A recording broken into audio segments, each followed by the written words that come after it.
नमस्कार, बहुत स्वागत है आप सभी का। मैं मीरा राजपूत। बिहार में मात्र कुछ हफ्ते बाकी बचे हुए हैं चुनाव को लेकर के, तो वहीं हर पार्टी में खलबली मची हुई है और इस समय जदयू खेमे से बड़ी खबर निकल करके सामने आ रही है कि नीतीश कुमार के करीबी मंत्री, पूर्व मंत्री जो जदयू में अपनी महत्वपूर्ण भूमिका अदा कर रहे थे, उन्होंने पार्टी को छोड़ दिया है। पूर्व मंत्री ये कौन से हैं? श्याम बिहारी सिंह, जो वैश्य समाज में अपना बड़ा दबदबा रखते हैं, उन्होंने जदयू को छोड़ दिया है। आप सोचिए, चुनाव से कुछ हफ्ते पहले। और केवल यही पूर्व मंत्री नहीं है, ये विधायक भी रहे हैं। हालांकि इनसे पहले और भी तमाम पूर्व विधायकों का जाने का सिलसिला, पार्टी को छोड़ने का सिलसिला, इस्तीफा देने का सिलसिला लगातार जारी है। पर यह अपने आप में बहुत बड़ी खबर हो जाती है कि इतने कद्दावर नेता ने पार्टी को छोड़ दिया है। और पार्टी को छोड़ करके वो कहां गए हैं? वो कांग्रेस में जा पहुंचे हैं। आप सोचिए कि कांग्रेस को उन्होंने चुना है अपनी आगे की राजनीतिक रणनीति के लिए। आखिर ये जदयू के नेता कांग्रेस या किसी अन्य पार्टी को क्यों चुन रहे हैं, जबकि जब नीतीश कुमार इस सूबे के वर्तमान में मुख्यमंत्री है? उसकी वजह तो मैं आपको बताऊंगी ही, पर उसके साथ साथ दो बड़ी खबरें, और वो कौन सी? कल CWC की बैठक बिहार में कांग्रेस की हुई, जिसमें सोनिया गांधी, प्रियंका गांधी, राहुल गांधी और राष्ट्रीय अध्यक्ष कांग्रेस के मल्लिकार्जुन खड़गे, ये चार दिग्गज चेहरों के साथ 170 और तमाम नेताओं के साथ CWC की बड़ी बैठक हुई। अब आप कहेंगे कि इसमें क्या खास है? इसमें सबसे महत्वपूर्ण चीज ये है कि ये बैठक करीब, आप सोचिए, 85 साल बाद हुई है। 85 साल बाद, यानी कि आजादी से पहले कभी बिहार में CWC की बैठक हुई थी और या फिर कल हुई। तो आप सोचिए कि उस लिहाज से कितनी बड़ी ये बैठक कांग्रेस की हो जाती है, CWC की, जो बिहार में कल हुई। और उस बैठक के तुरंत बाद एक बड़ी घोषणा की जाती है तेजस्वी यादव और कांग्रेस की तरफ से। वो क्या थी? वो ये था कि चुनावी मेले के बीच में चुनावी जो मैनिफेस्टो है वो जारी किया गया, तो उसमें सबसे पहले किसको प्राथमिकता दी गई? वो थी अति पिछड़ा वर्ग, यानी कि EBC वोटर। अति पिछड़ा वर्ग को पहले भाग में उन्होंने 10 बड़े वादे किए और 10 बड़े वादे करके ये कहा कि हम अति पिछड़ा वर्ग के लिए पूरा महागठबंधन, पूरा विपक्ष आपके लिए काम करेगा। अब आप कहेंगे कि ये कैसे बड़ी खबर है? ये इसलिए बड़ी खबर है, ये उन आंकड़ों को ध्यान में रखते हुए बड़ी खबर है, जब बिहार में इसी अति पिछड़ा वर्ग की जो संख्या है, आबादी है, प्रतिशत में बात करें तो 36% के करीब इस पूरे वर्ग की आबादी है। यानी कि जिस OBC वर्ग की हम बात करते हैं कि बिहार में तेजस्वी यादव हो या फिर नीतीश कुमार हो, दोनों OBC समाज से आते हैं, तो कहीं ना कहीं OBC समाज को अच्छी खासी प्राथमिकता मिलती है। पर पहली बार तेजस्वी यादव ने यह दांव खेला है और राहुल गांधी ने यह दांव खेला है कि OBC की भी तमाम क्या आगे रणनीति रहेगी, उससे पहले उन्होंने EBC को अपनी पहली चुनौती, या फिर ये कहिए कि रणनीति में पहला अधिकार EBC को दिया है। और क्यों दिया है ये? शायद इसलिए क्योंकि पता है कि बिहार में 36% वोट बैंक EBC का है। और यही राहुल गांधी कह रहे हैं कि नीतीश कुमार को आप समर्थन देते हैं क्योंकि ये EBC वोटर वो है जिसको राहुल गांधी और तेजस्वी यादव ने प्राथमिकता दी है। ये वो वोटर है जो कोर वोटर नीतीश कुमार का है, जो नीतीश कुमार पर सबसे ज्यादा भरोसा करता है। अब उसी वोटर के लिए सबसे बड़ा हथियार जो है अपना निकाल करके सामने रख दिया है महागठबंधन ने। उसी EBC वोटर के लिए 10 बड़े वायदे कर दिए हैं। तो क्या अब महागठबंधन जो NDA का कोर वोटर है उसको कमजोर करने की कोशिश कर रहा है, वो भी चुनाव से ठीक पहले? आप सोचिए कि चुनाव से ठीक पहले ये हो रहा है कि इस बार OBC वोटर को लेकर के पहले नहीं कहा है।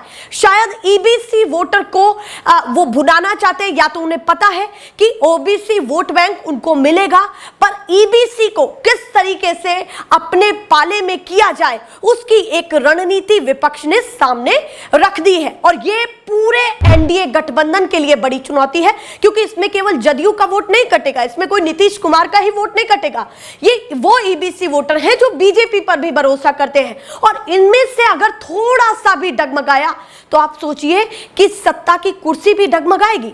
जहां पर अच्छी खासी आबादी के साथ अगर मैं ओबीसी और ईबीसी दोनों के जो वोट बैंक और जनसंख्या आबादी के अनुसार प्रतिशत में बात करूं तो दोनों को मिलाकर के 63% जो है ओबीसी और ईबीसी समुदाय आते हैं। तो आप सोचिए कि आधी आबादी से ज्यादा ये दो समुदाय मिलकर के बनते हैं। तो अगर इन समुदायों ने विपक्ष को चुना, तेजस्वी यादव को चुना और नीतीश कुमार को इस बार दरकिनार कर दिया तो क्या कुछ होगा? क्या इसीलिए तो कांग्रेस ने अपनी सबसे बड़ी बैठक जो सीडब्ल्यूसी की कल हुई वो इसी को तो ध्यान में रखते हुए नहीं की। और सबसे महत्वपूर्ण बात तो यह है कि अब कोई ईबीसी ओबीसी ही नहीं, अब जो जनरल कैटेगरी के नेता भी हैं वो भी नीतीश कुमार की पार्टी को छोड़ रहे हैं। जो मैंने अभी आपको स्टार्टिंग में ही बताया, शुरुआत में ये बताया कि श्याम बिहारी सिंह जिन्होंने पार्टी को छोड़ दिया है, वही श्याम बिहारी सिंह ये कह रहे हैं, बार बार इस चीज को मेंशन कर रहे हैं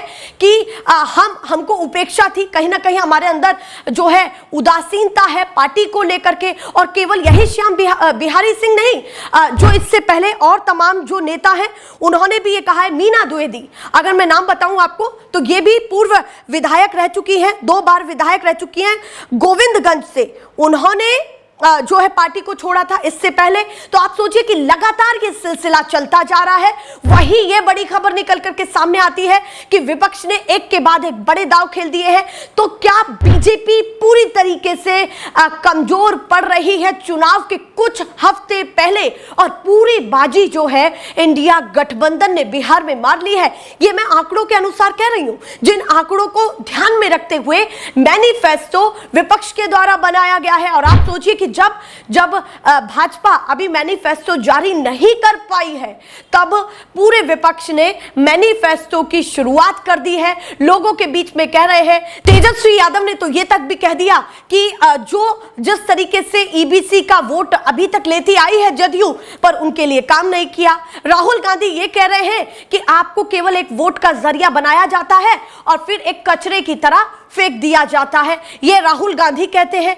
कल उन्होंने मैनिफेस्टो के समय इन बातों का प्रयोग किया। तो कहीं ना कहीं अब दोनों नेता ये समझ चुके हैं कि ईबीसी को भी अपने पाले में लेना पड़ेगा। और अब अगर ईबीसी वोट बैंक डगमगाया नीतीश कुमार को ध्यान में रखते हुए, क्योंकि अभी भी बीजेपी अपना मुख्यमंत्री का कैंडिडेट खुल करके नहीं बोल पा रही है, बार बार ये खबर निकल करके सामने आ रही है।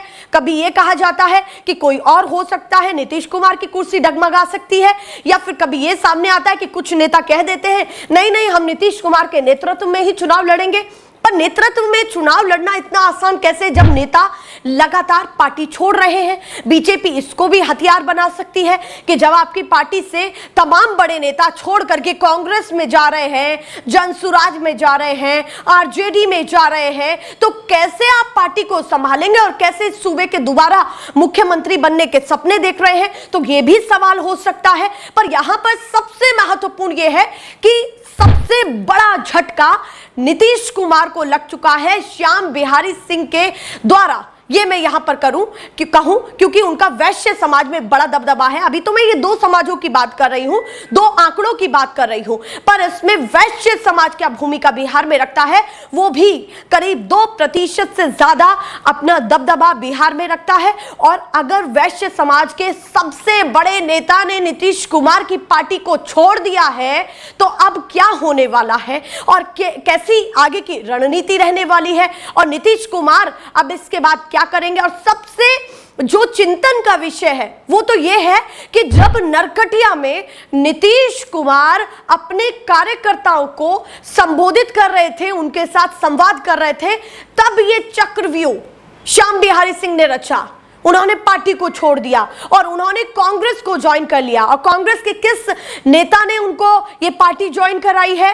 कांग्रेस के बिहार के प्रभारी कृष्ण अलवरू, जिन्होंने बड़े नेता को सदस्यता देते हुए, कांग्रेस में शामिल करते हुए वो फुटेजेस सामने लाए। और श्याम बिहारी सिंह ने भी उनको शेयर किया और कहा कि अब हमारे दिमाग में, मन में जदयू को लेकर के, जो उनकी पहली पार्टी थी, उसको लेकर के उदासीनता बहुत ज्यादा आ गई है और इसीलिए पार्टी को छोड़ा है। आप सोचिए, उस पार्टी में वो जा रहे हैं जिनकी सरकार इस समय सूबे में रही है, और उस पार्टी को वो छोड़ रहे हैं जिनकी सूबे में सरकार है, जिनका मुख्यमंत्री है, मुख्यमंत्री इतना करीबी है, उनको छोड़ करके चल दिए मंत्री जी। आप सोचिए, तो अपने आप में बिहार में चारों तरफ चक्रव्यूह रचे जा रहे हैं, पर इसमें सबसे ज्यादा पॉजिटिव रिस्पांस अगर किसी को मिल रहा है तो वो कांग्रेस और आरजेडी है। मैं ऐसे ही लगातार आपको बिहार की खबरें दिखाती रहूंगी।